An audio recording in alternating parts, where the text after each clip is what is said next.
अस्मत्गुरुसमारम्भां यतिशेखरमध्यमां लक्ष्मीवल्लभपर्यन्तां वन्दे गुरुपरम्पराम् ஆழ்வார்கள் வாழி அருளிச் செயல் வாழி தாழ்வாதுமில் குறவர்தாம் வாழி ஏழ்வாறுமுய்ய அவர்களுரைத்தவைகள்தாம் வாழி செய்யமறை தன்னுடனே சேர்ந்து அகலகில்லே நிறையுமென் அலர்மேல் மங்கை உரை மார்பா நிகரில் புகழாய் உலகம் உன்னுடையாய் என்னை ஆழ்வானே நிகரிலமரர் முனிக்கணங்கள் விரும்பும் திருவேங்கடத்தானே புகழொன்னில்லாவடியேன் முன்னடிக்கீழமர்ந்து புகுந்தேனே அகில புவன ஜன்மஸ்தேம பங்காதிலீலே வினத விவிதபூத புராத ரக்ஷைக தீக்ஷே ஸ்ருதி சரசி விதீப்தே பிரம்மணி ஸ்ரீனிவாசே பவது மம பரஸ்மின் சேமுழி பக்தி ரூபா ஸ்ரீமான் வெங்கடநாதார்ய கவிதார்க்கிக கேசரி வேதாந்தாச்சார்யவர்யோ மே சந்நிதத்தாம் சதா ஹிருதி. ஸ்ரீரங்கநாதனுடைய ஸ்ரீ பாதுகைகளை குறித்து ஓரிரவிலே 1000 ஸ்லோகங்களை அருளி செய்தார் வேதாந்த தேசிகன்.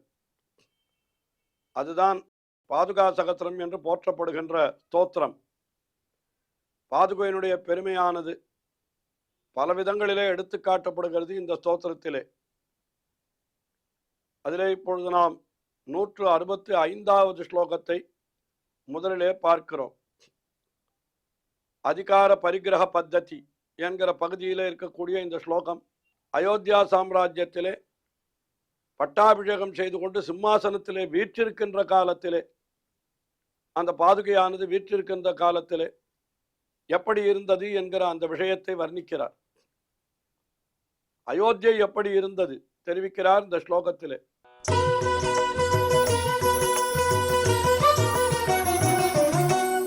அபாவிருத்தத்வாரம் அயந்திரிதாஸ்வம் ரங்கேஷ பாதாவனி பூர்வமாசீத் त्वया यदिर्चा சுகசுப்தபாந்தம் ராமே வனஸ்தேபி பதம் ரகுணாம்.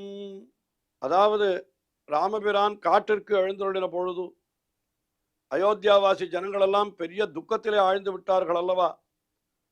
அப்பொழுது அது என்ன ஆகிவிட்டது என்னால் அபாவிருத்த துவாரம், அந்த கோட்டையினுடைய கதவுகளை சாத்துவதற்கு கூட யாருமே இல்லை அங்கு. அயந்திரித அஸ்வம், குதிரைகள் யானைகள் முதலானவற்றை எல்லாம் அது அதனுடைய இடத்துல போய் கட்ட வேண்டுமே, அதை கூட கட்டுறதுக்கு யாரும் இல்லை. அதாவது எல்லாரும் இஷ்டப்படி இருந்தார்கள் என்பது போல அபாவிருத்த துவாரம் அயந்திரிதாஸ்வம். ஹே ரங்கேஷ பாதாவனி, ரங்கநாதனுடைய திருவடி தாமரைகளை ரட்சிப்பவளே, பூர்வமா ஆசீத்து, முன்னால் அப்படித்தான் இருந்தது. அதாவது ஓரளவுக்கு சொல்ல வேண்டுமானால் கேழ்பார் இல்லாமல் இருந்தது என்று தான் சொல்லணும். ஆனால் துவயா, நீ எப்பொழுது பட்டாபிஷேகம் செய்து கொண்டாயோ அதற்கு பிறகு என்ன ஆகிவிட்டது என்று என்ன கொஞ்சம் நன்றாக ஆராய்ந்து பார்த்தால், ராமே வனஸ்தேபி பதம் ரகுணாம், ராமம் வனஸ்தேபி, அந்த ராமபிரான் காட்டிற்கு எழுந்தருளினப்படும் கூட நீ அந்த ராமபிரானுடைய பதத்திலே அவனுடைய ஸ்தானத்திலே எழுந்தருளின பிற்பாடு சுகசுப்தபாந்தம், எல்லாம் வழிபோக்கர்கள் கூட எந்த விதமான கவலையும் இல்லாமல் அவரவர்கள் தங்கியிருக்கிற இடத்துல தூங்கி கொண்டிருந்தார்கள். அதாவது அந்த இடத்துல ராஜ்யத்தை நீ ஒப்புக்கொண்ட உடனே வழிபோக்கர்களுக்கு கூட எந்த ஆபத்தும் இல்லாமல் இருந்தது. அதாவது பழைய காலத்துல ராஜாக்கள் எல்லாம் ராஜ்யத்தை ரொம்ப சாமர்த்தியமாக பாதுகாப்போடு ஆண்டார்கள். அப்படி பாதுகாப்போடு ஆண்டால்தான் வழிபோக்கர்கள் என்று சில பேர் அப்படி இங்கிருந்து அங்கு செல்வது, அங்கிருந்து இங்கு செல்வது, வருகிற பொழுது அவர்கள் கையிலே ஏதாவது பொருள்களை எடுத்துக்கொண்டால் கள்வர்கள் திருடிக் கொள்வார்கள் அல்லவா. ஆனால் நீ ராஜ்யத்தை ஆளுகின்ற காலத்திலே அப்படி கள்வர்களாலே கூட எதுவும் அபகரிக்கப்பட முடியவில்லை. அவ்வளவு பாதுகாப்பாய் இருந்தது.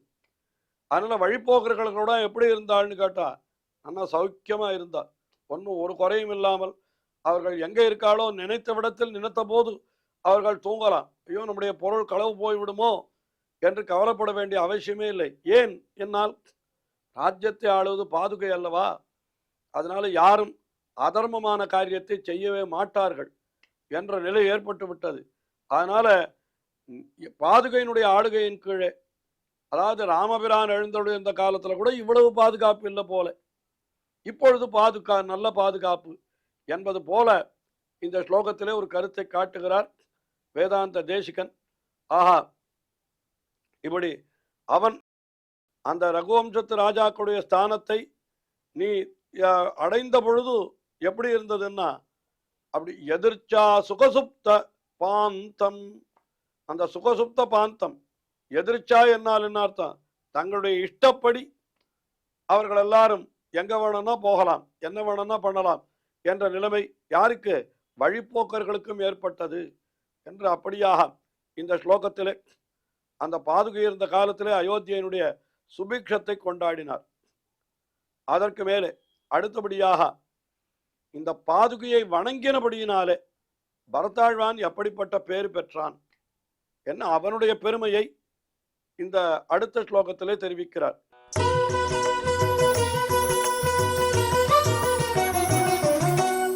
அனன்ய பக்திர் மணிபாதுகே த்வாம் அபியர்ச்சயன் தாசரதிர் த்விதீயா விகல்பியமானஹ பிரதமேன கீர்த்தியா வந்தியா ஸ்வயம் व्योमसतां बभूवा.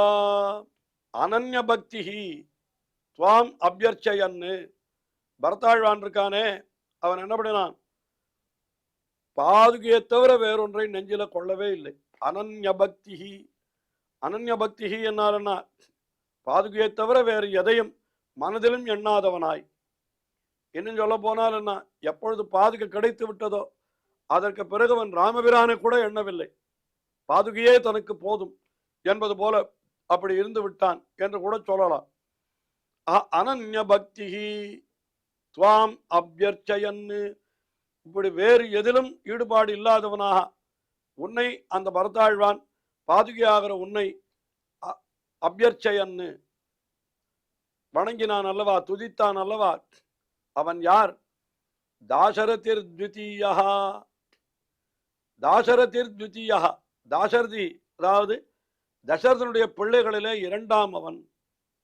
தசரதனுடைய பிள்ளைகளிலே மூத்தவன் ராமபிரான். அவனுக்கும் தாசரதின்னு தான் பேரு. தாசரதி என்ன இதனால பேரு? தசரதஸ்ய அபத்தியம் புமான்.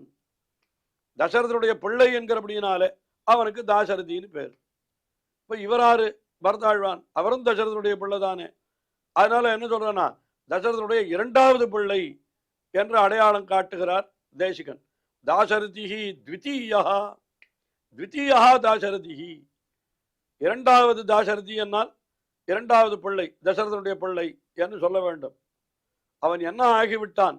இப்பொழுது உன்னையே வணங்கி இந்த பாதுகையே வணங்கி கிடந்தபடியினாலே அவனுக்கு எப்படிப்பட்ட பெருமை விழுந்தது என்று கேட்டால், பிரதமேன கீர்த்தியாக விகல்பியமானஹா. கீர்த்தியா தன்னுடைய புகழினாலே, பிரதமேன விகல்பியமானஹா இவன் இரண்டாவது பிள்ளையா இருந்த பொழுதும் மூத்த பிள்ளையோடு ஒப்பிடப்பட்டான். மூத்த பிள்ளையான ராமபிரான். ராமபிரான் என்ன சொன்னார்? அவருக்கு என்ன பெருமை? உலகத்திலாம் பெரிய கீர்த்தி. உனக்கு ராஜ்யம் என்று சொன்ன பொழுது ஏற்பட்ட சந்தோஷத்தை விட, உனக்கு ராஜ்யம் கிடையாது, வனவாசத்திற்கு செல்ல வேண்டும் என்று சொன்ன பொழுது இன்னும் மகிழ்ந்தான் ராமபிரான். இப்படி ஒருத்தன் தந்தை சொல் கேட்பவன் உண்டோ உலகத்திலே என்று எல்லாரும் அவனைத்தான் கொண்டாடினான். அப்பா தாப்பனார் ஏதோ ஒரு சொல்லிவிட்டார் என்பதற்காக 14 வருடம் காட்டிற்கு போக துணிந்தானே, இவனன்றவோ மகன், இவனல்லவோ பிள்ளை என்றெல்லாம் ராமபிரானை கொண்டாடினார்கள். அவனுடைய புகழ் அப்படி பரவித்து. ஆனால் இப்பொழுது பார்த்தால் என்ன ஆகிவிட்டது? அடுத்தபடியாக வந்த பரதாழ்வான் அந்த ராமபிரானையும் கீர்த்தியிலே விஞ்சி விட்டான். எப்படி விஞ்சினான்னு கேட்டா, இவன் தனக்கு கிடைத்த ராஜ்யத்தை கூட உதறி தள்ளிவிட்டு எனக்கு ராஜ்யம் வேண்டாம். ராமபிரானுக்கு கிடைத்த ராஜ்யத்தை உதறி தள்ளிவிட்டு அவன் வனத்திற்கு எழுந்தொழினான். ஆனால் பரதாழ்வான் அவனும் என்ன பண்ணினான்? அதே போல தனக்கு கிடைத்த ராஜ்யத்தை தனக்கு வேண்டாம் என்று சொல்லிவிட்டு ராமபிரானுடைய பாதுகையை கொண்டு வந்து பட்டாபிஷேகம் செய்து அத்தையன்றோ இப்ப அபியர்ச்சயன் என்று சொல்லும்படியாக பூஜித்து கொண்டு நிற்கிறான் என்று நினைத்தவாறே இப்போ இந்த 2 கீர்த்தியும் ஒப்பிடுகிறார்கள். அடடா, ராமபிரானுடைய புகழ், ராஜ்யம் வேண்டாம் என்று உதறிவிட்டு வனத்திற்கு சென்றான். அவனுடைய தம்பியான பரதனோ அவனும் தனக்கு ராஜ்யம் வேண்டாம் என்று சொல்லிவிட்டு பாதுகையை ராஜ்யாபிஷேகம் செய்து தான் பூஜித்து கொண்டிருக்கிறான் என்று பார்த்தால் இவர்கள் இருவருடைய புகழிலே எந்த புகழ் சோடை போனது, எந்த புகழ் உயர்ந்தது என்றென்றோ நினைக்க வேண்டியிருக்கிறது. விகல்பியமானஹா பிரதமேன கீர்த்தியா, பிரதமேனா முதல் பிள்ளையான ராமபிரானுடைய கீர்த்தியா, கீர்த்தியோடு விகல்பியமானஹா ஒப்பிட்டு அதே போலத்தான் இதுவும் என்று சொல்லும்படியாக அப்படி என்றோ இப்படி ஆகியிருக்கிறது. இவருக்கு இது என்ன ஆச்சரியம் இது என்று சொல்லி அதுக்கு மேலே வந்தியஹா ஸ்வயம் வ்யோமசதாம் பபூவா, அதனால இவர் என்ன ஆகிவிட்டார், தேவதைகளுக்கெல்லாம் வணங்கத்தக்கவராக ஆகிவிட்டார். தேவதைகளெல்லாம் யாரை வணங்குவார்கள், பரம்பொருளான ராமபிரானை வணங்குவார்கள். இப்பொழுது ராமபிரானை போன்ற கீர்த்தியையே உடையவராய் பரதாழ்வான் இருக்கிற பொழுது அவரை எப்படி வணங்காமல் இருக்க முடியும், அவரையும் வணங்குகிறார்கள் என்று சொல்லும்படியாக இப்படி தேவதைகளாலும் வணங்கத்தக்கவராக பரதாழ்வான் ஆனார். என்னால் அதற்கு என்ன காரணம், பாதுகையான உன்னை அந்த சிம்மாசனத்திலே பிரதிஷ்டை செய்து நித்தியம் உன்னை அர்ச்சித்து வருகிறாரே, உன்னை பூஜித்து வருகிறாரே, அதுதானே காரணம். அதனால பாதுகையினுடைய பெருமை இவ்வாறு தெரிவிக்கப்படுகிறது என்று தெரிவித்தார். அதே போலத்தான் இது நம்மாழ்வாருடைய பெருமையை சொல்லுகிறது என்று நாம் கொண்டோமானால் இங்கே என்னன்னா, நம்மாழ்வாரை பகவானுக்கு சமமாக கொண்டாடுகிறார் மதுர கவிகள்.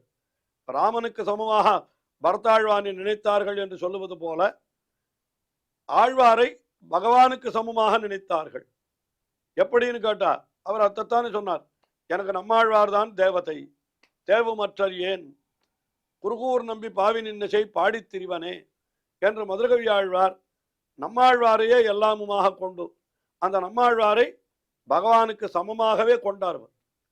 நம்மாழ்வார் எம்பெருமானை சொல்லுகிறார், அன்னையாய் அத்தனாய் என்ன, அதாவது எல்லாம் அத்தனாய் அன்னையாகி எல்லாம் எனக்கு எம்பெருமான் தான் சொல்றார்.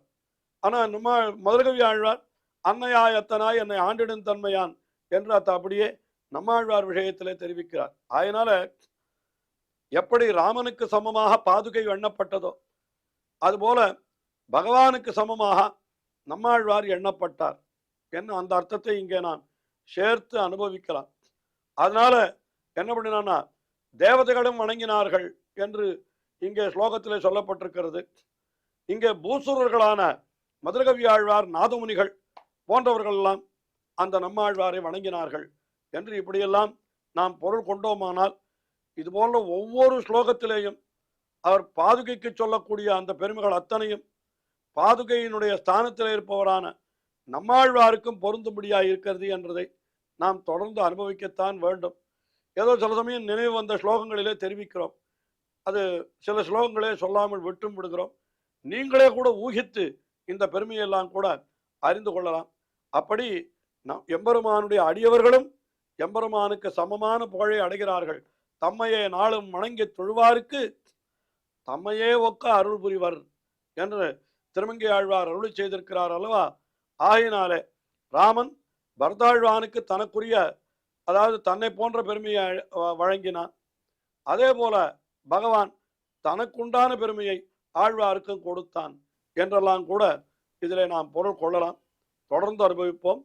ஸ்ரீயக்காந்தாய கல்யாண நிதையே நிதையேர்த்தினாம் ஸ்ரீவேங்கட நிவாசாய ஸ்ரீனிவாசாய மங்களம். ஸ்ரீமத் சுந்தர ஜாமா திருமுனிமானசவாசினே சர்வலோக நிவாசாய ஸ்ரீனிவாசாய மங்களம்.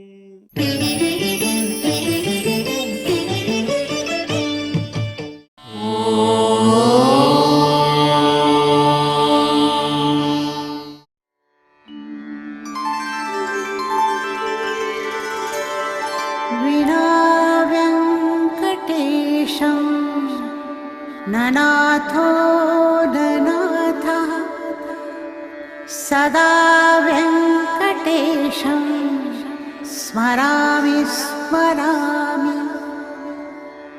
हरे वेङ्कटेश प्रसीद प्रसीद प्रियं वेङ्कटेश प्रयच्छ प्रयच्छ।